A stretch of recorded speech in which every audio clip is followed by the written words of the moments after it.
Okay. Anyway, I just wanted to kind of frame it. So we've seen a lot of the tech side of it. We've seen the workflow side. Hopefully, it's clear for you guys. Hopefully, we did a good job with that. But now let's get to some of the business issues, to some of the questions which we started out with. Which, how can I get into games? How can I apply my trade in games? Or some of those things are practical. I got a couple of screens that I want to go through. I don't want to make a big deal. We know that games are a big business. That's why I used Mr. Magoo, because he's a big business. And unless you've been living under a rock for the last X number of years, you've heard something about these things called games and the game industry. We know that they're not just kid stuff anymore. We know that people of all demographics are playing games, right? And it used to be just young males, but that is not the case anymore. Games are everywhere. And what we're seeing now in the game industry is a true tidal shift. It's similar to when Jim and I think, got started doing games way back in the early 90s. The CD-ROM revolution, things were just changing, and everything was being questioned again. And that's what's happening now. And what I liken it to is what happened into the music industry. I write a lot of music. I have CDs of my music out. Anybody who was selling CDs, nobody wants physical media anymore, right? So the digital revolution has now come to gaming. And what we've seen is a 20 to 30% drop in the console game market sales, right? These are console games that, $50 a pop for a title. Now, if you're I don't know about you guys, I have an 11-year-old. He loves my iPad.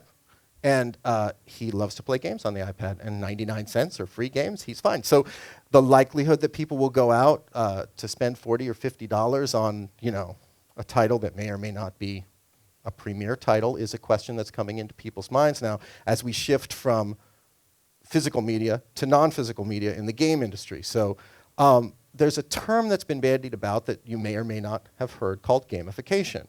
And to every dark lining in the game industry, there's a silver lining as well. And what's happening with gamification, just sort of quickly, is this overall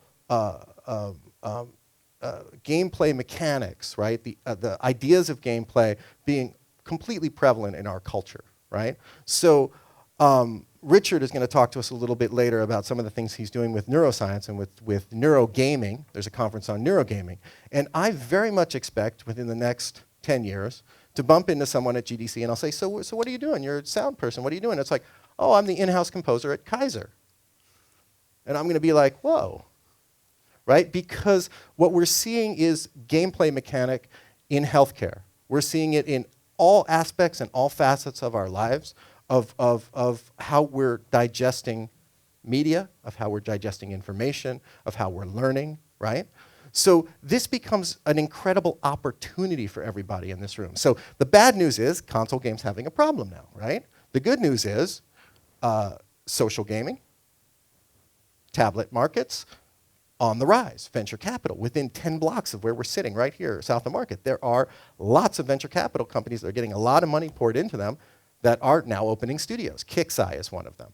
A friend of ours is now the audio director there. And they're hiring, oh my God, audio programmers, sound designers. Wow, interesting. So business-wise, I always like to say that there's so much opportunity in the games market, and that's why you want to understand the tech. The other stuff that we just went through, maybe I'm just a musician, maybe I'm just a composer, but I need to know this stuff so that I can understand what the business opportunities are for me out there. So with that, I kind of want to kick off our panel discussion. I'll introduce our panelists, and if you guys don't ask questions, which I think we'll start with your question in the back, but then I'll just chide them and talk to them myself. So sitting to my immediate right is Jim Hedges. And look, they're sitting in order. Are they sitting in order or opposite order of the slide? This is for us. So yeah, it's just stage left. Jim and I started working a long time ago for a company called Neuromantic Productions, a fellow named Mark Miller. And Jim has always been much smarter than I am, I should say, and a fantastic composer, sound designer, integrator, someone who writes script, someone who has worked at AAA game companies, as you can see by the slide, who's worked on wonderful titles, and who now finds himself in the social media world as a lead audio designer at Zynga, right? So he's transferred over to the new wave, right? Next to him, we have Richard Warp, who also is a fantastic composer and sound designer who's working at a company across the bay that some of you may know called LeapFrog. Yeah? And LeapFrog makes all sorts of games for very arcane platforms, which Richard could go of their own, which Richard could go on. But Richard also works with a company that makes iPad games, a little game called Ned the Neuron, which is sort of a animated storybook. And also works with, or is part of a group called the Manhattan Producers Alliance. I'll let him maybe speak to that. You've got some flyers and some brochures for some stuff coming up? I do, yeah. Okay, and we'll share that with you towards the end. And then and we'll get into some of the neurogaming things if you'd like to talk about that a little bit. Again, the neurogaming really ties into the future. I mean, and not really the distant future, which you might think. You hear it at first and you're like, whoa, but it's here, and it's stuff that we're seeing being utilized in gaming today. I won't introduce Scott Looney to you because you've been with Scott for a while. So why don't we open the floor quickly to the first question, and the gentleman in the back, maybe you could restate your question and see what our panelists have to say. Yeah. Yeah, it was just what advice would you give someone who was trying to write music for video games, like in terms of format and length and like varying intensity? Like what sort of things would you be looking for if you were looking to place some music? Want to take that, Jim? Sure. So there's a number of different ways you could approach that, depending on what your interest is, your level of commitment, and your background, I guess. So one thing is, is there a particular style that you consider yourself really good at, that that's your passion, or are you more of an all-around composer who wants to try to do a number of different things? So in terms of, first of all, just preparing really, really good demo material. If you're coming in cold, okay, and you're just trying to make your pitch, you're only as good as, the stuff that you've made. And then, obviously studying the genre of game music and trying to, simulate, what would be appropriate in, a hypothetical, game situation. Oftentimes, in the past, if I've had to make a pitch for somebody, I'll ask them, as many questions as possible about, like, well, what kind of game is this? Can you give me anything, art or something like that? And then rather than just sending them my composer's reel, I would actually, spend a weekend and compose something targeted specifically for them. So if you have the time, that's great to do too. Mocking up, other, game footage is always good, so you have a visual to go along with it. So all those things are useful. And then I guess the other thing is, if you really want to get deep into it, experiment around with the idea of, adaptive audio, of non-static scores, not just like a piece of, stereo music that goes on for 2 minutes, 5 minutes or whatever, but something that, is demonstrated, broken out into stems, or maybe even does some branching or something like that. If you have the aptitude for that and the passion for learning it, you can mock something like that up in Fmod. And believe me, as somebody who reviews a lot of stuff, if I saw somebody, I've yet to see that, but I would love to see that. If somebody came to me and said, yeah, well, here's my hypothetical game piece, and it can go from here to here and here to here, all these different possibilities, I'd be wowed. I'd probably, if, as long as, the programming was good and the composition was good, I'd hire them. So Yeah, that's great. different approaches. Did that answer your question? Yeah, that's great. Okay. Any Thank other you. questions from? Okay. Well, I have a question for you, Jim. So, how different did you find it moving from what AAA game console studios to now working in the social media space? And The biggest difference is the amount of time that you spend on one title and one thing. AAA titles, the last time I was in that game was at least an 18-month development cycle. Right. Some go way over that. They go into 24 months.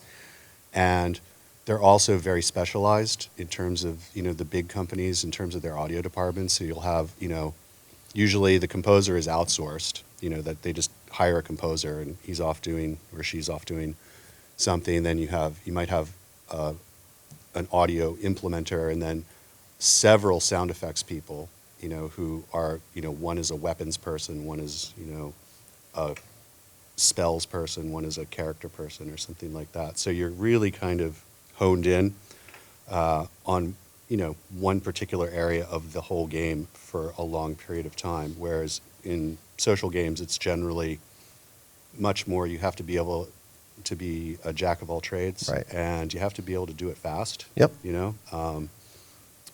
Partly just because they're not as big, physically. Yeah. They're not as large, in terms Yeah. of the amount of media that you're putting in there. But and you're jumping around from genre to genre too, Yeah. which I really like. Yeah, that was one of the things we were talking about, because very similar when I was at Nickelodeon Digital, when I was running the audio department there. I mean, we did hundreds of games a year. Yeah. Some were big, some were small. Some were 3 lines of VO, 5 sound effects, and a piece of music that looped. And some were full-on console games. So it's nice. You jump around. You get to use different parts of what you like about sound for games, right? And that's why we're all here, because we like sound for games. Mm-hmm. Yeah. Yeah. Okay. And really, just feel free, if you have questions, just grab the mic, and they're here for you. So I'll keep talking. So Richard, over at LeapFrog, what are you guys Yes. doing with gaming, and how do you find that in terms of the systems that you're using? And Well, so to be honest, LeapFrog is a fairly specialized entity to the extent that it specializes in children's games. So that's already a very it's a relatively narrow field. Whatever it is that you do in terms of music scoring, sound design, it has to be appropriate to that particular age group. So it's a little sort of rarefied. But one thing that's interesting that we've been developing in the last couple of years is our own version of the iPad. It's the kid's iPad. You've seen the CEO of LeapFrog on network television dropping this thing, smashing it on the ground to prove how unbreakable it is and how that's reassuring for parents. So they can go out and buy their own version of the iPad for their kids. So we've moved. Time was when I actually even first started at LeapFrog, it was very MIDI heavy. It was very, very basic. Yeah. Small footprint audio, low sample rates. That was the bread and butter. But now I've seen in the last couple of years us moving very much more towards higher res AAA style titles that we're working on. So I've seen a lot of change in the content that we're outputting. Now the tools that we're using to develop that content is an entirely different question. And yeah, well, that is a good question, because they've just spent a lot of time seeing a certain tool workflow. Sure. Maybe you could describe a little bit of without getting too gruesome or scaring them too much, what your workflow is like at LeapFrog in terms of making sounds and implementing them. Okay, boy. Well, it's no F mod. I'll tell you that, and it's a fairly arcane, as you say, process of getting the audio in there. We use it's this program called Excel. And everything is that is our go-to for everything in terms of audio production. Everything is linked in Excel through a publishing server that is so you've got thousands and thousands of assets, whether it's MIDI, whether it's voice, whether it's music, whether it's sound effects, and a lot of our implementation across the various different platforms, or whether it be toys or whether it be screen-based or reading platforms, is internally developed with our own sort of internal tools. But we do also outsource to external composers, external sound designers, external implementation houses, and so when that happens, as Steve, you've probably experienced, they have to get to grips with our system of Excel nightmarishness, and so that's actually one of the hardest aspects of the job. Really, I mean, writing the music, doing the sound design, it's great, but the really kind of hard part of the job, and probably the reason why I'm a full-time senior audio lead there is the integration side of things. Yeah. It's not enough just to be able to produce great music. It's having a real understanding of how that is integrated into these products, which is labyrinthine in some cases. And so you really have to be as much of a troubleshooter as a composer Yeah. And you hear that all the time. People will tell you, if you're going to work in games, you should like games. And I think for the most part, I see a lot of, some of my former students and current students, and I think you guys in this room like games. So I won't lecture on that. I think it would be interesting for them to hear a little bit of how you came to actually become an audio person at LeapFrog and how you started. Because this is, again, you always ask the question, how can I get a job in games? How can I get a job? What do I need? What do I need to do? And here's a great story. So I actually, as you can tell, I'm not from here, and I was finishing my master's. He's actually from LA. Yeah, I've been working on the accent. Oh dear, that was terrible. I'm sorry. Dude.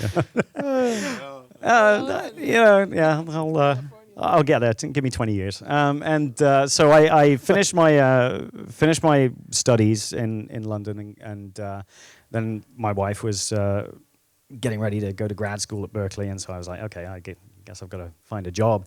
And I looked on Craigslist and found this job for this audio lead in the localization department specialized in French. So it so happens that my undergrad degree is in French, and that's what I spent many of my years after college working in French-speaking industries and businesses. My master's was in music, so my undergrad was not in music at all. It was in French and media, so definitely, I didn't follow that track of music major straight into video game music, and so I got hired into the localization department for the first year or so. I think that's pretty much all I was doing. I was directing French voiceover sessions. I was, editing French audio files. That was pretty much it. But then, one day, someone was on vacation. I don't know what, and one of the audio directors came up to me and said, "Can you? I seem to remember you say you got a master's in music, right? Can you maybe make a sound effect?" And I was like, "Yeah, well, I'll see what I can do." Can you make a sound Yes. effect? So I made the sound effect. I, feel I did a pretty good job, and so did they. And then they were kind of like, "Well, yeah. Do you mind just making a bunch?" And then it's like, how are you with music? And the whole thing just kind of snowballed from there to the point where now, if I can fit in the French localization in amidst all the music and sound design that I do, then great. So it totally flipped over the period of time that I was there. Everybody here knows what localization means, right? Sorry. Yeah. Do we know what localization is? Okay, yeah. You go ahead. Either. Yeah, go for it. Yeah, localization is when they basically take a game and then they basically make it happen in a different language. So it's a lot of organization in terms of basically finding all the VO files that were in English and then figuring out how to make French translations of them that work with the sort of style of the game. So, for example, if it's got a lot of slang or something like that, you have to create the French slang for the Americans, and which might be completely different words, but it has to have the same the same effect on the game player essentially. It's just an interesting point about that, in terms of localization for a small footprint platform like toys, for example, where everything's at 8K, you're on a 1 meg chip, that's it. And Did you guys absorb that? Please. Okay, yes. 8K, 1 meg chip, the whole the whole toy, the whole game. Yeah. 400 lines of audio, 50 sound effects, 10 music pieces. I have a slide here that I keep hidden, but the more things change, the more they stay the same. So, we're talking about, what would you say the equivalent of that's like 1980, early 90s, 89? Mid 80s to late 80s. Yeah, Even before my time. right. Yeah, but these things they're packaged so much better these days. They look great. They still sound just as bad. They've got awesome looking speakers. Exactly. Yes. Yeah, they don't work. But so we're in a situation where you'll be at 950K for the US product, and the French people, they talk slower. They just do. There's no getting around it. And so you're up to 1,200K. You've blown your budget. So there's this whole process that has to go on of it's not a one-to-one swap. Because you have to be mindful of the fact that your memory, you're going to be blowing your memory by 20% on the French title. And so you therefore have to find ways to make the content still flow in the same way and be just as engaging, but with less stuff. Yeah. Yeah. Well, Exactly. let So me- that's yeah. a whole other ball of Yeah. wax, definitely. Well, I can personalize this for you guys a little bit too. So when composers work in games, they get to have conversations with business people or producers, and it goes like this. It's like, well, how much would it cost you to write that music? And you're like, well, I don't know, maybe it's this. And then they're like, well, we have that, and blah, blah, blah. Great. Sound effects, the same thing. Sound design, the same thing. Voiceover is an incredible price. It's a great thing to be doing if you're interested in editing, if you're doing production, because like LeapFrog, for example, they have 2 studios downstairs. They're constantly recording tons of voiceover. AAA titles will have upwards of 800,000 lines of dialogue. And nobody argues when the studio says $225 an hour. Nobody argues, right? Nobody argues when the editing is $1,400 or $14,000, right? So if these are places that you can get into doing audio work in games that actually sometimes will be in-house positions with actual, benefits like health insurance and things like that. Absolutely. I'd say, definitely to look not just straight ahead, look at the periphery, see what other angles there are to getting a foot in. If you start off as a dialogue editor, that can lead to so many things. I've seen it happen. Yes. Question in the back. A little bit funny, but do these postings still happen at Craigslist? I know, that was kind of random. It really was. There I was in London, just kind of, where is this Emeryville place? Yeah. I saw a posting in Craigslist just before I got to Zynga, and it was for a pretty prominent social gaming company startup down in the South Bay, San Jose. Yeah. Which has since, I think, gone out of business, but they had funding, so yeah, I mean, you'll see them everywhere, It depends on how corporate they are, If a lot of times they like to go through the back channels, Other times it's like, well, we have to, do it all through our website and Yeah. the hiring practices. Question over here. Yes. A mic to the man on the. I had a real quick comment. Like I think it was about a month or so ago. I actually saw Ubisoft posted on Craigslist about some open positions. Right. So even big companies like that can. Absolutely. And a lot of times with big companies, they it's part of their HR practices. They have to advertise a job if there's a position open. Even though they'll probably give it to Richard because he's right there in the localization department, they still have to advertise it. That's true. There are rules about that, yeah. But the other place, the obvious one is LinkedIn. I mean, Yeah. that's kind of de facto. You have to be on that, and you will get. I've been approached by recruiters Yep. on LinkedIn once they see your resume. Yeah. And it'll give you little pop-ups about if you're interested in game audio, anything game audio related will pop up. Yeah. So cast a wide net. Well, I was just wondering, listening to Jim talk earlier, it sounds like is it common to have the composer and the sound designer be the same person all the time?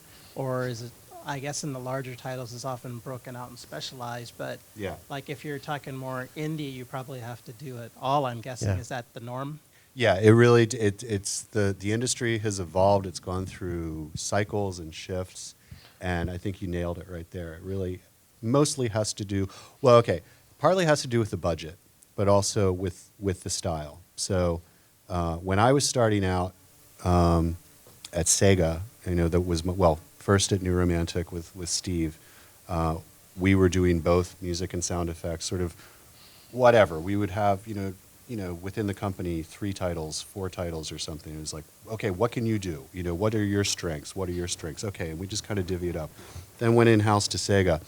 Kind of the same thing. My title was musician, and I did primarily music there, but that's where I also learned to do sound design because, again, it was just sort of like, there were 4 of us, and, we just collectively figured out how to do it. We had a manager who oversaw it. And then, but then as the budgets got bigger with these, console big company games, like EAs and Activisions and stuff like that, then you started seeing the shift towards, oh, we're going to hire a composer to specifically do that, and usually they're somebody from the outside, and they just do that, and then we have people on the inside doing the sound effects and the implementation. I mean, a lot of those, that model was, also, we'll hire a composer who doesn't necessarily he's never even done a game, or she's never even done a game. We'll just ask for them to deliver us a bunch of stems, and then we have a music implementer who actually does all the scripting and, kind of makes it work within the context of the game. But now you're seeing it come kind of back around, like you said, for smaller budget titles, and for social games too, for mobile platforms and things like that. It is really good to be an all-arounder. I personally, what I do every day is like pretty much equal parts music and sound design, and just all over the place. And there's 3 of us, and that's pretty much what we all do. So, because that's the demands of the platform, that we're working on now. Yeah. Hi, I'm curious to know something more about the neurogaming and how the audio affects, because I read something about, but hearing from you should be. Yeah. So Richard, maybe you can talk about some of the work you're doing with neurogaming and or Jim, Yeah. you could talk about neurogaming. No, let them know about the conference that's coming up. Sure. Neuromantic. Yeah. That's what I thought. Like I've got neuro on the brain. Sorry. I mean, it was like neuromantic. What is that exactly? And it's like, oh, new romantic. Yeah. Neurogaming is a relatively recent concept. It really came about with a couple of companies that came out of the lab 5 or 6 years ago. I think it was. It's probably longer ago than that. NeuroSky was the first one out of the gate, and they came out with a single channel EEG headset, so that would read, just a single dipole of the brain signal, and it stayed in the research environment for quite a while, and sort of only came out to the public in terms of consumer electronics, so you could just buy it. Standalone, I think about 4 years ago or something like that. But since that happened, there's been just this sort of, huge ramp up in the development of this technology. And you may have seen a couple of other companies' names floating about there. One of them is Emotive Systems. So they have a 16-channel EEG headset that looks very cool. It's got the total gaming thing going on. It's it's a pretty funky piece of kit. And they're based in San Francisco. Well, based in Australia, but here as well. And then a few others that are sort of coming on stream soon that are very exciting. So around this, there's been this organization called the Neuroscience Industry Organization that is sort of advocating for increased awareness and development in neuroscience applications and technologies. Basically, what's happened is that there's been a bunch of developments in the signal acquisition side of things. So the resolution of the signal is getting much better. And this is mostly what I'm talking about is EEG, but it goes way beyond that into haptic sensing and GSR and lots of eye tracking, lots of different kind of peripheral technologies, and they'll all be covered at this conference in one way or another. Disney's going to be there, Valve is going to be there. So the big players are actually taking notice of this as well. And the cost of the technology has come down to an extent that's affordable by consumers. The Emotive headset is like $300. The one that's coming on stream in June from a Canadian company called Interaxon, they're developing a four-channel sensor just on the front here for $199. That is shipping with an open device driver setup, so you can write your own drivers for this thing, and it's optimized for iOS. So yes. So it's definitely coming, and it's as Steve was talking about the next generation. It's already here. So yeah, no, I just wanted to say that Richard, during GDC, or was it AES? It was AES this year. We did a demo in the surround sound studio here at Pyramind. Yeah, the one that worked. And it was, you think of these things off in the future, but I put the headset on, I could move the box. You do a little training program, you move the box left and right. It's not reading your mind, it's reading these signals. And then I was able to make a sound, move around the room as well. I can make it go backwards and forwards. I can make it go right but not left, which is weird because politically I go left and not right. So I don't know what's up with that, if there's a tie-in. But these technologies are really, and there's UCSF, there's a lab where they're specifically developing this stuff, and they're using it to work with autism and to work with different diseases, and things to get people. It's really an amazing technology, and it pertains to us here as audio designers in the room because there's a lot of work to be done with it.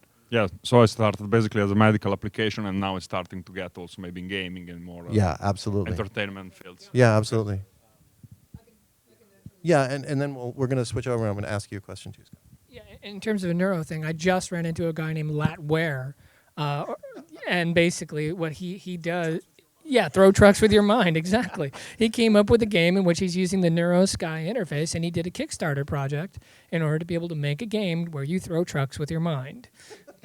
And it's not as easy as you think. It's, sorry, just not. But one thing actually that I should mention is that, with this neurogaming thing, you're not replacing the console with your brain.